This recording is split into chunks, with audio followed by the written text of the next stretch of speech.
Hi, ഞാൻ Nisha Rajan, അൽമൻട്ര makeup studio പെരുമ്പാവൂരിൻ്റെ ഫൗണ്ടറാണ്. ഇപ്പോൾ വന്നിരിക്കുന്ന വീഡിയോ കഴിഞ്ഞൊരു വീഡിയോയിൽ പറഞ്ഞിരുന്നു നമ്മൾ ബ്രൈഡ്സിൻ്റെ സ്കിൻ കെയറിനെ പറ്റിയിട്ട് പറയാമെന്ന്. അപ്പോൾ കുറച്ചുകൂടി വിശദമായിട്ട്, അന്നേരം ഞാൻ കുറേ കെയറും കാര്യങ്ങളൊക്കെ പറഞ്ഞിട്ടുണ്ട്, പക്ഷേ എന്നാലും കുറച്ചുകൂടി വിശദമായിട്ടുള്ളൊരു വീഡിയോ പറയാനാണ് നിങ്ങളുടെ മുമ്പിലേക്ക് ഇപ്പോൾ വന്നിരിക്കുന്നത്. അപ്പോൾ സ്കിന്ന് പല ടൈപ്പിലുള്ള സ്കിന്നുകളുണ്ടാവും, ഓരോരുത്തർക്കും ഓരോ ടൈപ്പ്, അതായത് ഡ്രൈ, നോർമൽ, ഓയിലി, പിമ്പിൾസ് ഉള്ള ടൈപ്പ്, ആക്നെ, ആ ഓരോ ടൈപ്പിലുള്ള സ്കിൻ ഉണ്ടാവും. സെൻസിറ്റീവ് ഉണ്ടാവും, ഒത്തിരി എക്സ്ട്രീമായിട്ട് ഡ്രൈ ആയിട്ടുള്ള സ്കിൻ ഉണ്ടാവും. അപ്പോൾ അങ്ങനെയുള്ളവർക്കൊക്കെ എന്തെല്ലാം കാര്യങ്ങളാണ് ചെയ്യേണ്ടത് എന്നാണ് നമുക്ക് പറയാനുള്ളത്.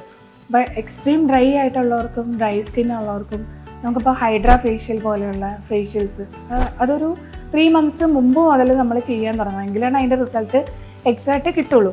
കാരണം ഇപ്പോൾ ഒരു പ്രാവശ്യം ചെയ്താലും നമ്മൾ അതിൻ്റെ കൂടെ ഡയറ്റ് കാര്യങ്ങളെല്ലാം നോക്കണം. അതെല്ലാം ആ ഒരു ഇതിനെ ഡിപ്പെൻഡ് ചെയ്തിരിക്കും നമുക്ക് അതിൻ്റെ ഫുള്ള് റിസൾട്ടിന്. അപ്പോൾ ടാന്, പിമ്പിൾസിൻ്റെ മാർക്കുകൾ, അതൊക്കെ നമുക്ക് കെമിക്കലി ട്രീറ്റ് ചെയ്ത് ക്ലിയർ ആക്കാവുന്നേ ഉള്ളൂ. അപ്പോൾ കെമിക്കലി ആയിട്ടുള്ളതും നാച്ചുറൽ ആയിട്ടുള്ള ട്രീറ്റ്മെൻറ്റുകളുണ്ട്. അത് ഏതാണെന്നുള്ളത് നിങ്ങൾ പ്രൊഫഷണൽസിൻ്റെ അടുത്ത് ചെന്നിട്ട് ചോദിച്ച് അത് എന്താണ് നമുക്ക് ചെയ്യേണ്ടത്, അതിൻ്റെ കെയറിങ് എന്താണ്, ആഫ്റ്റർ കെയറിങ് എന്താണ്, അതെല്ലാം നിങ്ങൾ ചോദിച്ച് മനസ്സിലാക്കി അതിൻ്റെ കാര്യങ്ങളെല്ലാം ചെയ്യുകയാണെന്നുണ്ടെങ്കിൽ വെഡിങ് ആകുമ്പോഴത്തേക്കും നിങ്ങൾക്ക് സ്കിന്നെല്ലാം ക്ലിയറാക്കി എടുക്കാൻ പറ്റും. അതുപോലെ തന്നെ ഇമ്പോർട്ടൻസ് ആണ് മാനിക്യൂർ, പെഡിക്യൂർ, കൈയും കാലും സുന്ദരമാക്കുക എന്നുള്ളത്.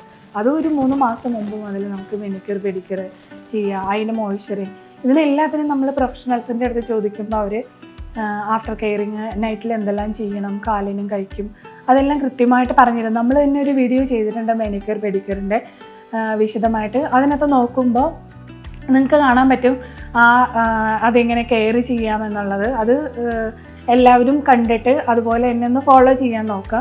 അപ്പോൾ നമുക്ക് സുന്ദരമായ കൈകളും കാലുകളും വെഡിങ് ആകുമ്പോഴത്തേക്കും ആയി കിട്ടും.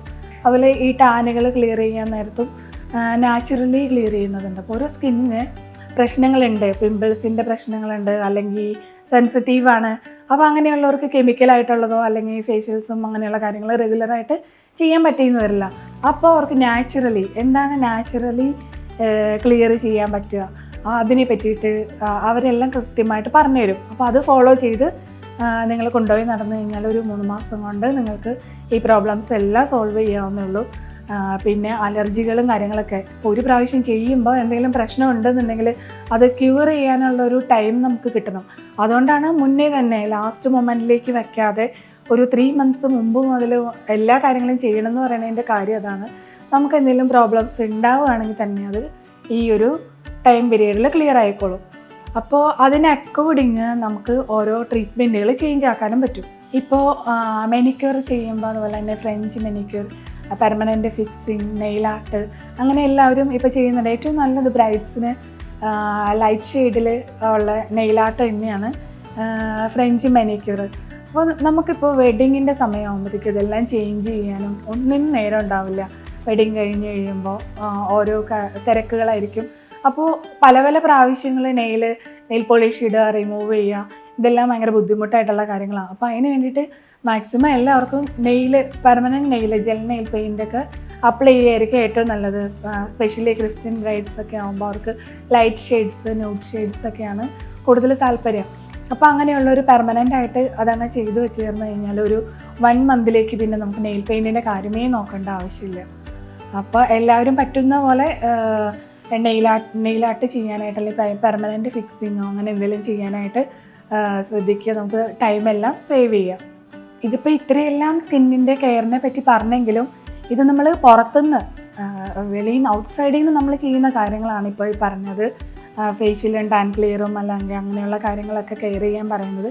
അതുപോലെ തന്നെ ഇമ്പോർട്ടൻ്റ് ആണ് നമ്മൾ കഴിക്കുന്ന ഫുഡ്. നമ്മൾ എത്ര ന്യൂട്രീഷൻ ഫുഡ് അല്ലെങ്കിൽ നമ്മൾ എങ്ങനെ നമുക്ക് നാച്ചുറലി ഗ്ലോ വരാം എന്നുള്ളത് നമുക്ക് ആ ഡയറ്റിങ്ങിൻ്റെ കാര്യം കൂടെ കൂടിയിട്ട് ക്ലിയർ ആയാലാണ് ഈ ഫേഷ്യലിനും കാര്യങ്ങൾക്ക് റിസൾട്ടും ഉണ്ടാവുള്ളൂ. അപ്പോൾ ആ ഒരു കാര്യത്തെ പറ്റിയിട്ടൊരു കംപ്ലീറ്റ്ലി ഡയറ്റിങ് അല്ലെങ്കിൽ ഒരു ന്യൂട്രീഷൻ ഫുഡ് അതിനെ പറ്റിയൊരു ടോപ്പിക്കായിട്ട് നമുക്ക് അടുത്ത വീഡിയോയിൽ കാണാം. അതുവരേക്കും ബൈ.